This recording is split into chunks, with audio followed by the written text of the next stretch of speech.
ത്രിത്വം അത് മനസ്സിലാകാത്ത ഒരു വലിയ രഹസ്യം. ഒരു ദൈവം, മൂന്നാള്, ആ 3 പേര് കൂടുമ്പോൾ വീണ്ടും ഒരു ദൈവം. ഇതൊക്കെ നമുക്കൊരിക്കലും മാനുഷികമായ ബുദ്ധി കൊണ്ട് ചിന്തിക്കാനും മനസ്സിലാക്കാനും പ്രാപ്തരല്ല. പ്രാചീന കാലം മുതൽ തന്നെ ദൈവത്തെപ്പറ്റി മനുഷ്യൻ പഠിക്കാനൊക്കെ തുടങ്ങിയിട്ടുണ്ട്.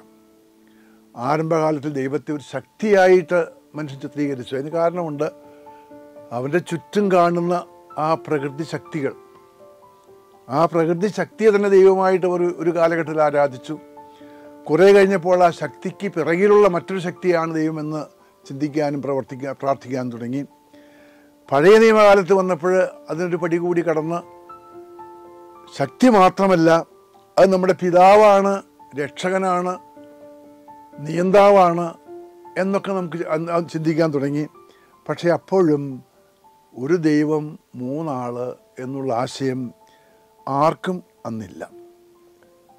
പ്രാചീന കാലങ്ങളിലെ ആ ത്രിത്വത്തെ അല്ലെങ്കിൽ ദൈവത്തെ പറ്റിയുള്ള പഠനങ്ങളൊക്കെ നമ്മൾ ചിന്തിക്കുകയാണെങ്കിൽ നമ്മൾ സാധാരണ കേട്ടിട്ടുള്ള ഒരു അന്ധന്മാർ ആനയെ കണ്ടതുപോലെ എന്ന് വേണമെങ്കിൽ വിശേഷിപ്പിക്കാം. ഓരോരുത്തരും ഓരോ ഭാഗം കാണുന്നു, അതാണ് ആന എന്ന് ചിത്രീകരിക്കുന്നത് പോലെ ദൈവത്തെപ്പറ്റി ഞാൻ ചിന്തിക്കുന്നു, എനിക്ക് മനസ്സിലായത് ഞാൻ പറയുന്നു, അവന് മനസ്സിലായത് അവൻ പറയുന്നു. അങ്ങനെ ഭാഗികമായ ചിന്ത മാത്രമേ നമുക്ക് ആ പ്രാചീന കാലങ്ങളിൽ നമുക്ക് കാണാൻ പറ്റുകയുള്ളൂ. കാരണം ദൈവം എന്നുള്ളത് ഒരു ദൈവിക രഹസ്യം തന്നെയാണ്. മനുഷ്യൻ്റെ പരിമിതമായ ബുദ്ധി കൊണ്ട് അത് കണ്ടുപിടിക്കാൻ എളുപ്പമല്ല. ഉൽപ്പത്തി പുസ്തകത്തിലേക്ക് നമ്മൾ കടന്നു നോക്കിയാൽ 1-ാം അധ്യായം 1-ാമത്തെ വാക്യത്തിൽ തന്നെ ത്രിത്വത്തെ പറ്റിയുള്ള പരാമർശമുണ്ട്. പക്ഷെ നമുക്ക് ആർക്കും അത് മനസ്സിലാക്കാൻ പറ്റിയില്ല. കർത്താവ് വരുന്നതുവരെ മനുഷ്യർക്കും മനസ്സിലാക്കാൻ പറ്റിയിട്ടില്ല. ആ 1-ാമത്തെ അധ്യായം 1-ാം വാക്യത്തിൽ കർത്താവിൻ്റെ സൃഷ്ടികർമ്മമാണ്. ആ സൃഷ്ടികർമ്മത്തിൽ അവിടെ വെള്ളവും നിൽക്കുന്നു, അന്ധകാരമുണ്ട്. പക്ഷേ ദൈവത്തിൻ്റെ ചൈതന്യം ആ അന്ധകാരത്തിന് മുകളിൽ, വെള്ളത്തിന് മുകളിൽ ചരിച്ചുകൊണ്ടിരുന്നു എടുത്തു പറയുന്നുണ്ട്. അപ്പോൾ വചനം, പിതാവായ ദൈവം ഉണ്ടാകട്ടെ എന്നുള്ള വചനം വഴി സൃഷ്ടിക്കുന്നു. ദൈവത്തിൻ്റെ ചൈതന്യം അതിൻ്റെ മുകളിൽ ചരിച്ചുകൊണ്ടിരിക്കുന്നു. അപ്പോൾ ത്രിത്വം അവിടെയുണ്ട്. പക്ഷേ ത്രിത്വമാണെന്ന് ചിന്തിക്കാനോ മനസ്സിലാക്കാനോ യേശു വരുന്നതുവരെ ആർക്കും സാധിച്ചിരുന്നില്ല. ഉൽപ്പത്തി പുസ്തകത്തിലെ അത് കഴിഞ്ഞ് ക്രിസ്തുവിൻ്റെ പഠനത്തിലേക്ക് വരുമ്പോഴാണ് ആരാണ് അല്ലെങ്കിൽ എന്താണ് ത്രിത്വം എന്നുള്ളത് വ്യക്തമായിട്ട് മനസ്സിലാക്കുക. ഇന്നത്തെ സുവിശേഷത്തിലേക്ക് വരുമ്പോൾ 3 ആളെ പറ്റിയും പ്രതിപാദിക്കുന്നുണ്ട്. പിതാവ് പൂർണ്ണനായിരിക്കുന്നത് പോലെ ഞാനും പൂർണ്ണനായിരിക്കുന്നു. അവൻ എന്ന് പറഞ്ഞാൽ പരിശുദ്ധാത്മാവ് എനിക്കുള്ളതിൽ നിന്ന് എടുത്ത് അവന് കൊടുക്കുന്നു. ഇനി എനിക്ക് എവിടുന്നാണ് കിട്ടിയത്? പിതാവിൻ്റേതാണ് എൻ്റേത് മുഴുവൻ.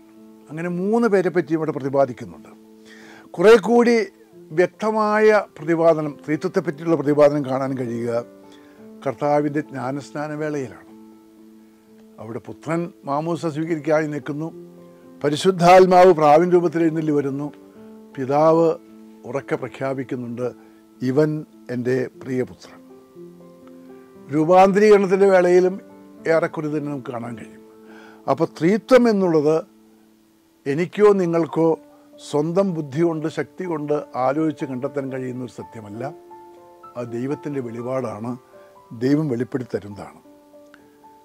പക്ഷെ അത് ഉൾക്കൊള്ളാൻ അന്നും ഇന്നും ഇനിയും പ്രയാസമുള്ള ഒരുപാട് കാണുന്നു.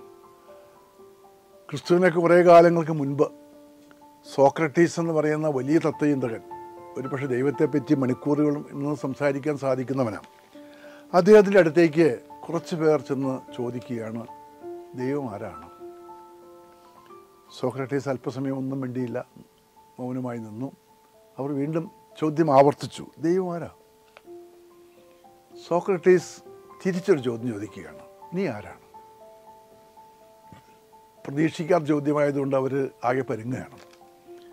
വീണ്ടും സോക്രട്ടീസ് ചോദിച്ചു, നിന്റെ അയൽവാസി ആരാ? അവർക്ക് കൃത്യമായ ഉത്തരം പറയാൻ പറ്റുന്നില്ല. ഉടനെ സോക്രട്ടീസ് പറഞ്ഞു, മനുഷ്യന് അവനെപ്പറ്റി തന്നെ പഠിക്കാൻ പറ്റുന്നില്ലെങ്കിൽ ദൈവത്തിനെ പറ്റി പഠിക്കാൻ നീ വന്നിട്ട് കാര്യമൊന്നുമില്ല. അപ്പോൾ നീ ആദ്യം ചെയ്യേണ്ടത് നീ നിന്നെപ്പറ്റി പഠിക്കുക, നിൻ്റെ അയൽവാസിയെ പറ്റി പഠിക്കുക. അപ്പോൾ നിനക്ക് ദൈവം ആരാണെന്നുള്ള വെളിവ് കിട്ടും. അപ്പോൾ മനുഷ്യനിൽ കൂടിയാണ് ദൈവത്തിലേക്ക് കയറാൻ പറ്റുകയുള്ളൂ എന്നുള്ള ഒരു വലിയ സത്യം സോക്രട്ടീസ് പോലും അന്ന് വെളിപ്പെടുത്തുകയാണ്. ഇന്നും ദൈവത്തെപ്പറ്റി, ത്രിത്വത്തെപ്പറ്റി ഒക്കെ വളരെ സംശയത്തോടു കൂടി വീക്ഷിക്കുന്ന ഒരുപാട് മനുഷ്യരെ കാണാം. എന്തുകൊണ്ട് എന്ന് ചോദിച്ചാൽ സോക്രട്ടീസിൻ്റെ ഉത്തരം തന്നെയാണ്, അവനെപ്പറ്റി അറിയില്ല, അയൽവാസിയെപ്പറ്റി അറിയില്ല. അവനെപ്പറ്റിയും അയൽവാസിയെപ്പറ്റിയും അറിയുന്നുണ്ടെങ്കിൽ അവൻ അറിയാത്ത ദൈവത്തിലേക്ക് ഉയർന്നുകൊള്ളും. അപ്പോൾ ത്രിത്വം എന്നുള്ളത് ഒരു വലിയ രഹസ്യം. ഈ രഹസ്യത്തിന് ഒരു ജീവിത മാതൃകയുണ്ടല്ലോ ഈ ഭൂമിയിൽ. എന്താണെന്നറിയാവോ? ഓരോ കുടുംബം, മാതാവ്, പിതാവ്, മക്കൾ ഒന്നാണവർ. പക്ഷേ ആരും ഒന്നല്ല, എല്ലാവരും ഇൻഡിപെൻഡൻ്റ് ആണ്. എങ്ങനെ? സ്നേഹത്തിൽ. സ്ത്രീത്വത്തിന് കൊടുക്കാവുന്ന ഏറ്റവും വലിയ ജീവിക്കുന്ന ഉദാഹരണമായിട്ട് കാണിക്കാൻ സാധിക്കുക ഓരോ കുടുംബങ്ങളാണ്. പക്ഷെ അവിടെ വലിയൊരു ഉത്തരവാദിത്വം വരുന്നുണ്ട്. കുടുംബം സ്ത്രീത്വത്തെ പോലെ സ്നേഹത്തിൽ അധിഷ്ഠിതമായിരിക്കണം. എങ്കിൽ മാത്രമേ അത് മനസ്സിലാക്കാൻ കഴിയൂ. ആ ഒരു ചൈതന്യം കുടുംബങ്ങൾക്കുണ്ടാകട്ടെ എന്ന് നമുക്ക്